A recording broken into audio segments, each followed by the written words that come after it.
canal Cartas Proféticas,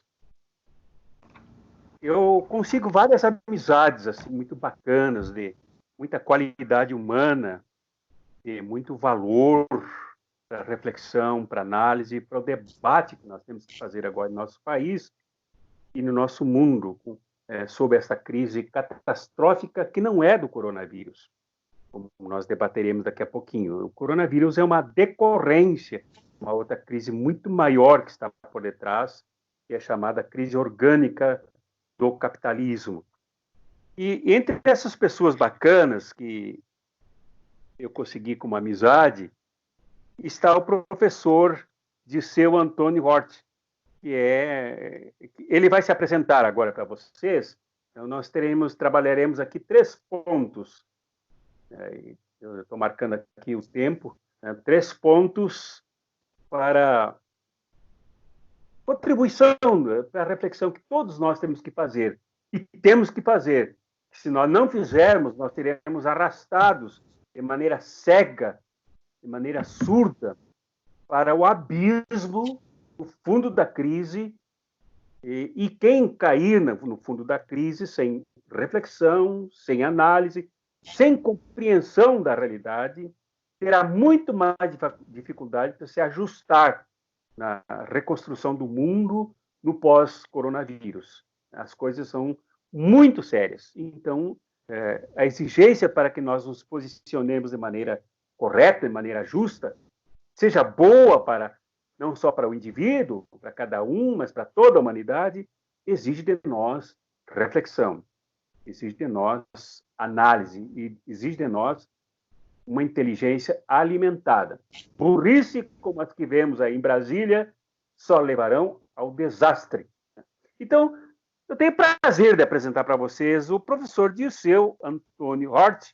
Eu estou em Goiânia, Goiás, ele está em Tangará da Serra, lá no Mato Grosso. Mas ambos estamos no Centro-Oeste, né? Ele e eu estamos no Centro-Oeste, mas distanciados desse vasta Centro-Oeste por alguma quantidade de quilômetros. Eu acredito que coisa mais de 1.000 quilômetros de distância um do outro aqui. Então, saudações, meu querido professor Dirceu Antônio Hort. Prazer acolhê-lo aqui no Cartas Proféticas. Dom Arvandil e a todos e todas que nos acompanham, que verão esse vídeo, o meu bom dia, o meu abraço, o meu bom dia, boa tarde, boa noite, e a saudação profética de luta e de compromisso com a vida. Seguindo aí, ontem nós da Igreja Católica refletíamos sobre o bom pastor. Católica romana. E aí nosso seguimento à voz do Cristo, que chama cada um por seu nome para levar por um bom caminho, não ser conduzido como gado. E aqui estamos em Tangará da Serra, moro aqui desde 2018, onde atuo como professor de filosofia na rede estadual. Em 2017 houve um concurso, eu fiz, acabei passando e me mudei para cá. Ultimamente eu vivia em Vilhena, Rondônia, que é basicamente a minha cidade de origem. Eu nasci em Sinop, aqui no Mato Grosso, e logo fomos para Vilhena, Rondônia, ano 1976. E lá eu cresci, lá eu fiz parte da minha caminhada. Cursei letras na Universidade Federal de Rondônia e depois, sempre participando da Igreja Católica, eu comecei a fazer uma caminhada para ser membro de uma congregação religiosa chamada Espiritanos, Congregação do Espírito Santo, e por esse motivo eu fui morar em São Paulo, capital, lá para cursar filosofia durante 3 anos, estudando e trabalhando com comunidades na periferia, na zona oeste de São Paulo, Pirituba. Depois eu fui fazer um ano de estágio no México, morar numa cidade com 10.000 habitantes, 9.000 deles indígenas, do povo Tenec, e mais ou menos 1.000 mestiços mexicanos. Um município bem pequeno e convivendo com as comunidades indígenas, aprendendo um pouco do seu idioma, para poder conversar, dialogar um pouco melhor, nos tornar mais próximos daquele povo e daquela realidade cultural, social. No ano 2003, eu fui ao Paraguai para fazer um noviciado como membro da congregação religiosa. Lá eu fiquei por um ano, concluí o noviciado, fiz os primeiros votos, tornando membro da congregação do Espírito Santo. Fui a São Paulo, onde comecei a teologia. E em 2005 fui para a França para dar continuidade aos estudos lá. Então, por um tempo eu estudei a língua francesa, depois um semestre de teologia. Não me adaptei muito ao frio, seja o frio, tanto o frio da natureza quanto o frio teológico, o frio humano, e pedi para voltar ao Brasil, não foi possível, então eu decidi sair da congregação, voltei ao Brasil, fiquei 2 anos fora, trabalhando, dando aula. Trabalhei por 6 meses dentro de uma aldeia indígena em Porto Velho, capital de Rondônia, num trabalho ligado ao CIMI, Conselho Indigenista Missionário, com o povo indígena Caritiana. E depois trabalhei em 2007 na paróquia de Vilhena novamente, como leigo liberado. Em 2008 eu voltei à congregação, 2008 fui ao Paraguai novamente e 2009 e 2010 continuei a teologia em São Paulo, capital, no ITESP, um excelente centro de teologia, um dos melhores cursos que ainda temos no Brasil, com uma visão muito profética e crítica. E aí, em 2011, novamente eu decidi sair da vida religiosa, da congregação, por questão pessoal, por não estar firme para dar os passos definitivos rumo à ordenação diaconal, votos perpétuos. Então, quando a gente está em dúvida, a melhor coisa é parar e trilhar novos caminhos. Então, e aí, pretende voltar para o sacerdócio? Voltar não, ingressar no sacerdócio, ou essa parada é definitiva? Não sabemos, a vida está aí diante de nós, aberta. No momento estou agindo como professor de filosofia, já dei aula de línguas muito tempo da minha vida, desde 2011 para cá, sempre trabalhei com a língua francesa e espanhola, lá em Vilhena. Trabalhei como professor de idiomas, tanto na particular e individual, também na rede SESI de educação. Fui professor de língua portuguesa no Instituto Federal de Rondônia, campus Colorado do Oeste, e morava em Vilhena, ia todo dia, 80 quilômetros de ônibus, madrugada e tal. Foi uma experiência bacana, curso técnico em agropecuária para alunos que lá vivem no Instituto Federal de Rondônia, bem como pessoas que vêm da cidade ou das cidades vizinhas de Colorado do Oeste. Foi uma experiência bacana também. E depois surgiu esse concurso, fiz, passei e mudei para Tangará da Serra. Certo.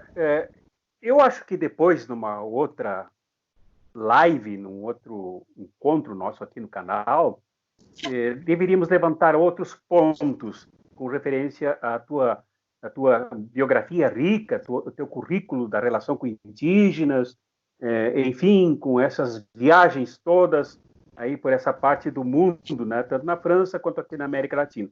Mas agora, considerando o tempo, uma pergunta que estava fora do nosso roteiro é sobre a tua visão com a situação da Igreja Católica Romana.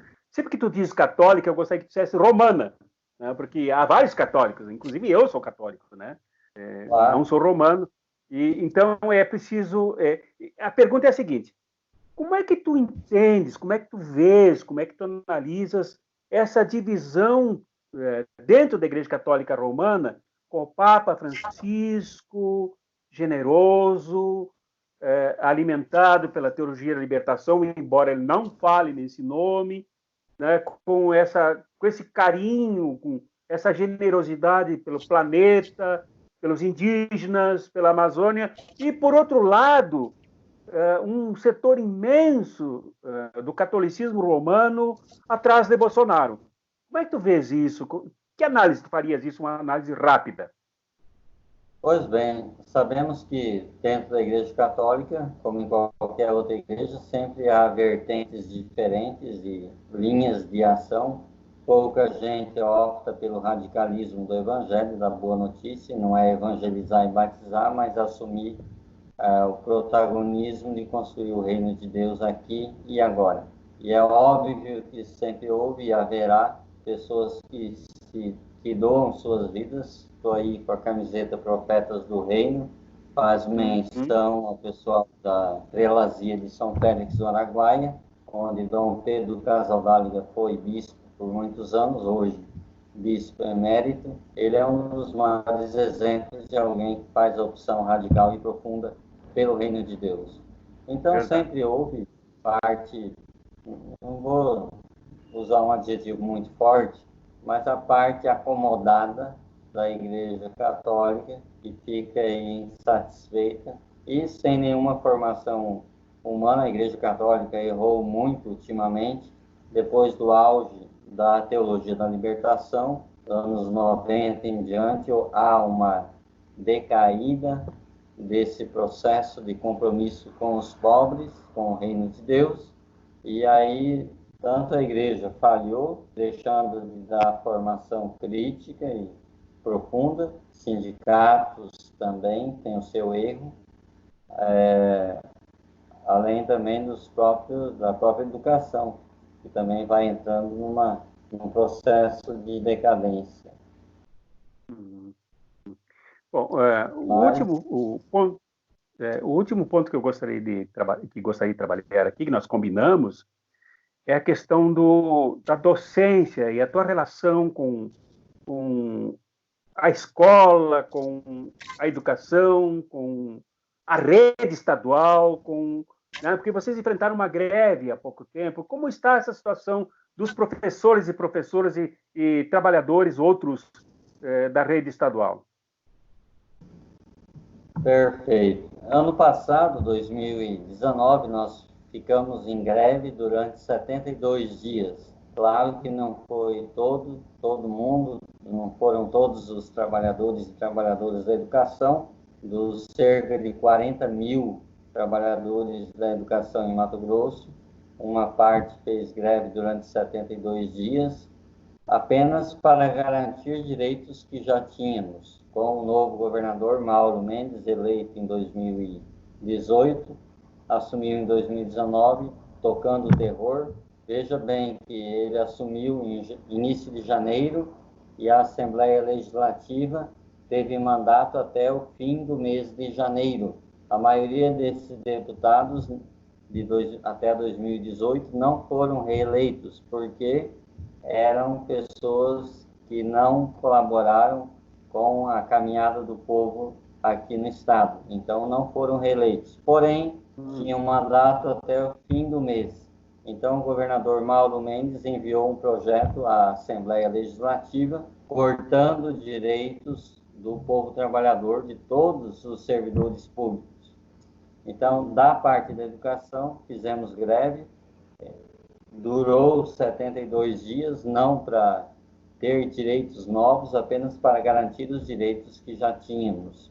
A greve foi perdendo força, o governo manteve o seu pulso forte, dominante e opressor, e a greve acabou.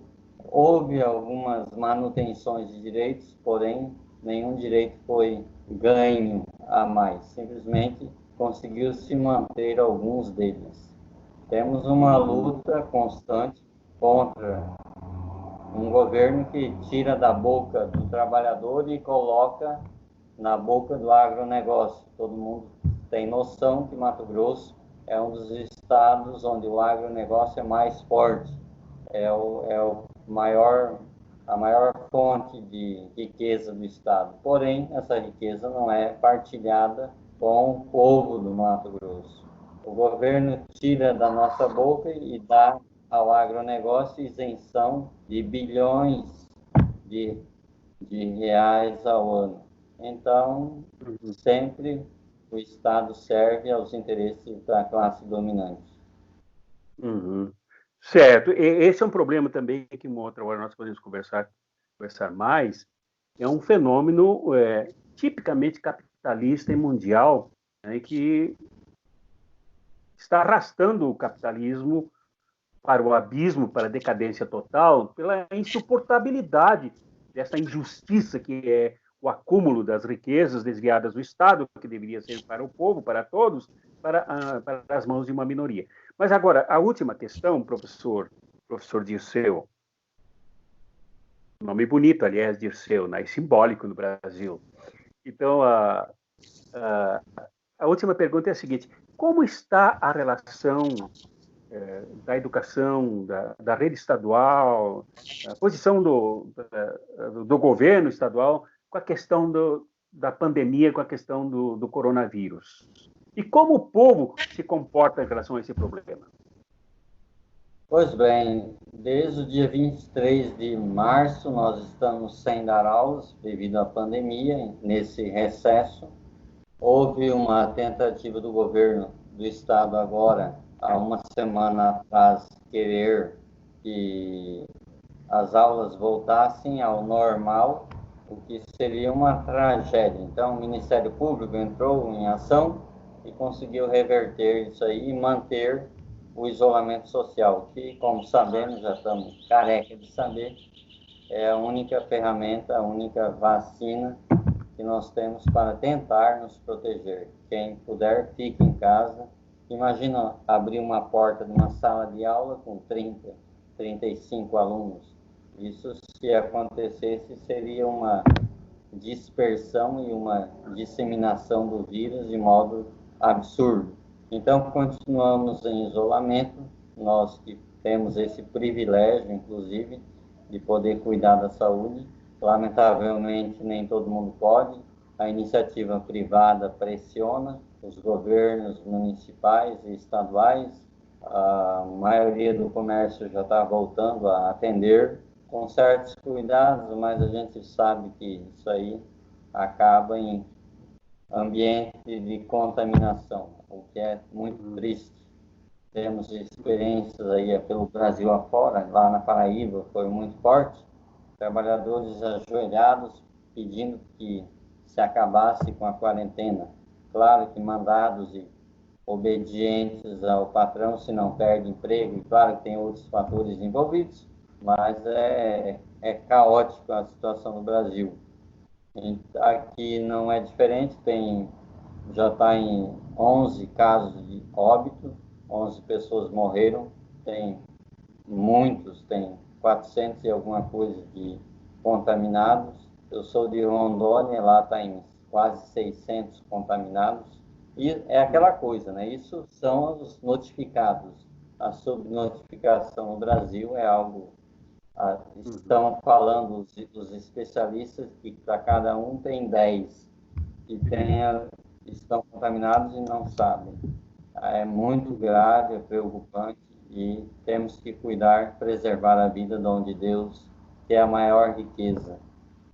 Uhum. Professor Dirceu, muito feliz com a tua participação aqui no canal Cartas Proféticas, por essa entrevista inicial, depois, em dando certo essa nossa experiência, é a primeira vez que eu faço uma gravação à distância, assim, e gostaria de voltar a outros encontros, a outras entrevistas, para continuar esse processo de reflexão.